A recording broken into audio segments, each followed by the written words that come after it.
মোহিনী একাদশী ব্রত 2024। নমস্কার বন্ধুরা, ধর্মীয় ব্রতমালার নতুন একটি পর্বে আপনাদের সকলকে স্বাগত জানাই। আজকের পর্বে থাকবে মোহিনী একাদশী ব্রত কবে, জানবো তার দিন, ক্ষণ, সময়সূচি, মাহাত্ম্য কথা এবং পালনের সঠিক সময়সূচি। মোহিনী একাদশী ব্রত বৈশাখ মাসের শুক্লপক্ষের একাদশী ব্রত। 19 মে 2024 রবিবার মোহিনী একাদশী ব্রত। মোহিনী একাদশী ব্রত মাহাত্ম্য। কুর্মপুরাণে বৈশাখ মাসের শুক্লপক্ষের মোহিনী একাদশী ব্রত মাহাত্ম্য বর্ণনা করা হয়েছে।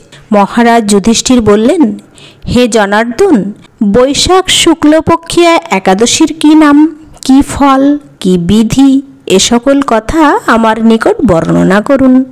উত্তরে ভগবান শ্রীকৃষ্ণ বললেন, হে ধর্মপুত্র, আপনি আমাকে যে প্রশ্ন করেছেন, পূর্বে শ্রী রামচন্দ্র ও বশিষ্ঠের কাছে এই একই প্রশ্ন করেছিলেন।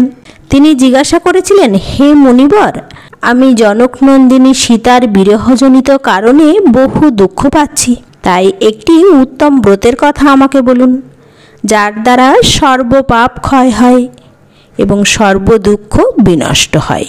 এই কথা শুনে বশিষ্ঠদেব বললেন, হে রামচন্দ্র, তুমি উত্তম প্রশ্ন করেছ। যদিও তোমার নাম গ্রহণেই মানুষ পবিত্র হয়ে থাকে, তবুও লোকের মঙ্গলের জন্য তোমার কাছে সর্বশ্রেষ্ঠ ও পরম পবিত্র একটি ব্রতের কথা বলছি। বৈশাখ মাসের শুক্লপক্ষিয়া একাদশী মোহিনী নামে প্রসিদ্ধা। এই ব্রত প্রভাবে মানুষের সকল পাপ, দুঃখ, মোহজাল অচিরেই বিনষ্ট হয়। তাই মানুষের উচিত সকল পাপ ক্ষয়কারী ও সর্বদুঃখ বিনাশকারী এই একাদশী ব্রত পালন করা। একাগ্র চিত্তে তার মহিমা তুমি শ্রবণ করো। এই কথা শ্রবণ মাত্রই সমস্ত পাপ বিনষ্ট হয়। পবিত্র সরস্বতী নদীর তীরে ভদ্রাবতী নামে এক সুশোভনা নগরী ছিল। চন্দ্রবংশজাত ধৃতিমান নামে এক রাজা সেখানে রাজত্ব করতেন। সেই নগরীতে ধনপাল নামে এক বৈশ্য বাস করতেন। তিনি ছিলেন পুণ্যকর্মা ও সমৃদ্ধশালী ব্যক্তি। তিনি নলকূপ, জলাশয়, উদ্যান, মঠ ও গৃহ ইত্যাদি নির্মাণ করে দিতেন। তিনি ছিলেন বিষ্ণুভক্তিপরায়ণ ও শান্ত প্রকৃতির মানুষ। সুমনা, দ্যুতিমান, মেধাবী, সুকৃতি ও দৃষ্টবুদ্ধি নামে তার 5 জন পুত্র ছিল। পঞ্চম পুত্র দৃষ্টবুদ্ধি ছিল অতি দুরাচারী। সে সর্বদা পাপ কার্যে লিপ্ত থাকত। পরস্ত্রী, সঙ্গী, বেশ্যাসক্ত, লম্পট, দুধক্রীড়া প্রভৃতি পাপে সে আসক্ত ছিল। দেবতা, ব্রাহ্মণ ও পিতামাতার সেবার তার একেবারেই মতি ছিল না। সে অন্যায় কার্যে রত, দুষ্ট স্বভাব ও পিতৃধন ক্ষয়কারক ছিল। সব সময় সে অভক্ষ ভক্ষণ ও সুরাপানে মত্ত থাকত।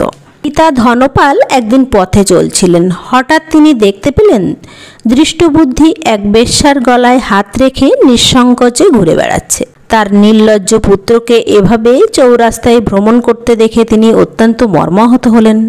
এই কুস্বভাব দর্শনে ক্রুদ্ধ হয়ে তিনি তাকে গৃহ থেকে বের করে দিলেন। তার আত্মীয় স্বজন তাকে পরিত্যাগ করল। সে তখন নিজের অলঙ্কারাদি বিক্রি করে জীবন অতিবাহিত করত। কিছুদিন এইভাবে চলার পরে অর্থভাব দেখা দিল। ধনহীন দেখে সেই বেশ্যাগণ তাকে পরিত্যাগ করল। অন্ন বস্ত্রহীন দৃষ্টবুদ্ধি ক্ষুধা তৃষ্ণায় অত্যন্ত কাতর হয়ে পড়ল। অবশেষে নিজের গ্রামেই সে চুরি করতে আরম্ভ করল। একদিন রাজপ্রহরী তাকে ধরে বন্দি করল, কিন্তু পিতার সম্মানার্থে তাকে মুক্ত করে দিল। এভাবে কয়েকবার সে ধরাও পড়ল এবং ছাড়াও পেল। তবুও সে চুরি করা বন্ধ করল না। তখন রাজা তাকে কারাগারে বন্ধ করে রাখলেন। বিচারে সে কষাঘাত, দণ্ডভোগ করল। কারাভোগের পর অন্যান্য উপায়ে দৃষ্টবুদ্ধি বনে প্রবেশ করল। সেখানে সে পশু পাখি বধ করে তাদের মাংস ভক্ষণ করে অতি দুঃখে পাপময় জীবনযাপন করতে লাগল। দুষ্কর্মের ফলে কেউ কখনো সুখী হতে পারে না। তাই সেই দৃষ্টবুদ্ধি দিবারাত্রি দুঃখ শোক জর্জরিত হলো। এভাবে অনেক দিন অতিবাহিত হলো। কোনো পুণ্য ফলে সহসা একদিন সে কৌণ্ডিল্য ঋষির আশ্রমে উপস্থিত হলো। বৈশাখ মাসে ঋষিবর গঙ্গা স্নান করে আশ্রমের দিকে প্রত্যাবর্তন করছিলেন। শোকাকুল দৃষ্টবুদ্ধি তার সম্মুখে উপস্থিত হলেন। ঘটনাক্রমে ঋষির বস্ত্র থেকে এক বিন্দু জল তার গায়ের উপর পড়ল। সেই জল স্পর্শে তার সমস্ত পাপ দূর হলো। হঠাৎ তার শুভ বুদ্ধির উদয় হলো। ঋষির সামনে সে কৃতাঞ্জলি পুটে প্রার্থনা করতে লাগলো, হে ঋষি শ্রেষ্ঠ, যে পুণ্য প্রভাবে আমি এই ভীষণ দুঃখ যন্ত্রণা থেকে মুক্তি লাভ করতে পারি তা কৃপা করে আমাকে বলুন। ঋষিবর বললেন, বৈশাখ মাসের শুক্লপক্ষের মোহিনী নামে প্রসিদ্ধ একাদশী আছে, তুমি সেই ব্রত পালন করো।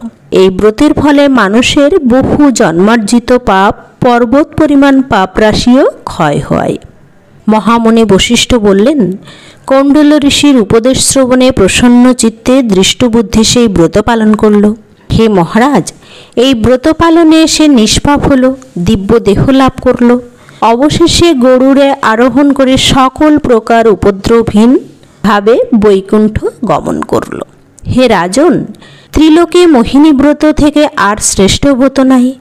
যজ্ঞ, তীর্থস্থান, দান ইত্যাদি কোনো পুণ্যকর্মই এই ব্রতের সমান নয়। এই ব্রত কথা শ্রবণ কীর্তনে সহস্র গোদানের ফল লাভ হয়। মোহিনী একাদশী 2024 পারণের সঠিক সময়সূচি। বাংলাদেশ। একাদশীর তারিখ 19 মে, পরদিন সকালে। পারণের সময়সূচি সকাল 5টা 20 মিনিট থেকে 9টা 34 মিনিট পর্যন্ত। পশ্চিমবঙ্গ। একাদশীর তারিখ 19 মে, পরদিন সকালে। পারণের সময়সূচি ভোর 4টে 55 মিনিট থেকে 9টা 17 মিনিট পর্যন্ত। দিল্লি। একাদশীর তারিখ 19 মে, পরদিন সকালে। পারণের সময়সূচি সকাল 5টা 27 মিনিট থেকে 10টা 1 মিনিট পর্যন্ত। মুম্বাই, মহারাষ্ট্র। একাদশীর তারিখ 19 মে, পরদিন সকালে। পারণের সময়সূচি সকাল 6টা 2 মিনিট থেকে 10টা 24 মিনিট পর্যন্ত। ভুবনেশ্বর, উড়িষ্যা।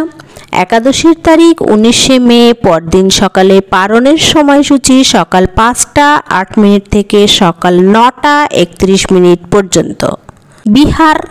একাদশীর তারিখ 19 মে, পরদিন সকালে। পারণের সময়সূচি সকাল 5টা 1 মিনিট থেকে 9টা 30 মিনিট পর্যন্ত।